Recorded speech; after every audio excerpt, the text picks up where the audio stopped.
Each এবং এভরিকে কিভাবে বাক্যে ব্যবহার করা হয়। অনেকেই আছে যে এদেরকে ব্যবহার করতে গিয়ে ভুল করে ফেলে, তাই আজকে আমি খুব সহজে এদের ব্যবহার শিখিয়ে দেব, যাতে আর ভুল না হয়। এগুলি আপনাকে ইংরেজি বলতে অনেক সাহায্য করবে। তাহলে চলুন শুরু করা যাক। ইচ এবং এভরিকে একটি গোষ্ঠীর পৃথক সদস্যদের বোঝাতে ব্যবহৃত হয়। ধরে নেওয়া যাক একটা গ্রুপ বা একটা দল আছে, সেই দলের প্রত্যেককে বোঝাতে ইচ এবং এভরিকে ব্যবহার করা হয়। ইচ ইচ মানে প্রতিটি। ইচ বলতে আলাদা আলাদা আইটেম বা গোষ্ঠীর লোকেদের বোঝায়, তাদের একে একে বিবেচনা করে।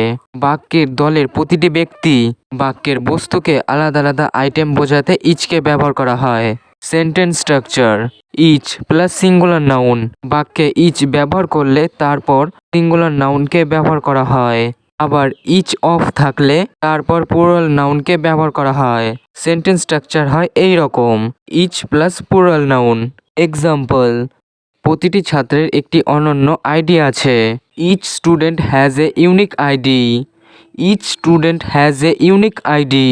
এই বাক্যে ইচকে ব্যবহার করা হয়েছে আর সিঙ্গুলার নাউন হিসেবে স্টুডেন্টকে ব্যবহার করা হয়েছে। আরেকটা উদাহরণ দেখা যাক: প্রতিটি আপেল পাকা। Each of the apples is ripe. Each of the apples is ripe. এই বাক্যে ইচ অফকে ব্যবহার করা হয়েছে এবং এরপর প্লুরাল নাউন হিসাবে অ্যাপেলসকে ব্যবহার করা হয়েছে। আরেকটা উদাহরণ দেখা যাক: আমি প্রতিটি শিশুকে বেলুন দিয়েছি। I gave each child a balloon. I gave each child a balloon.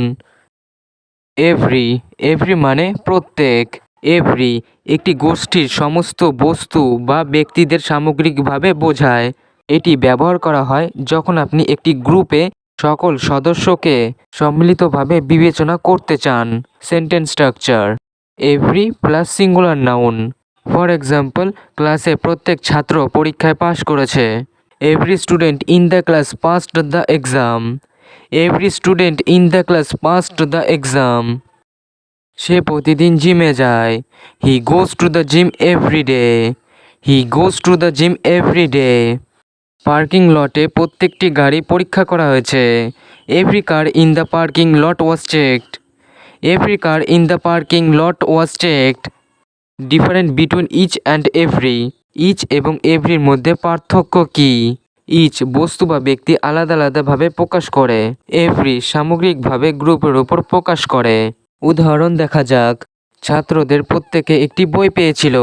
তাহলে এর ইংরেজি হবে: each of the students received a book. Each of the students received a book.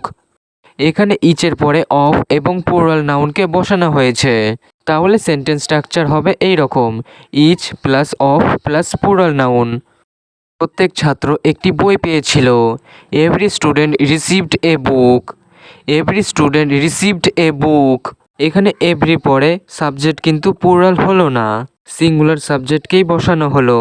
এখানে সাবজেক্ট হলো স্টুডেন্ট। তাহলে আমরা শিখলাম বাক্যে ইচ এবং এভরিকে কিভাবে ব্যবহার করা হয়। আশা করি আমি আপনাকে এটা বোঝাতে পেরেছি। আজ এখানেই ভিডিওটি শেষ করছি। ক্লাসটি ভালো লাগলে লাইক বা কমেন্ট করে জানান। আবার দেখা হবে পরের ক্লাসে। সবাই ভালো থাকুন আর আমার সাথে ইংরেজি শিখতে থাকুন।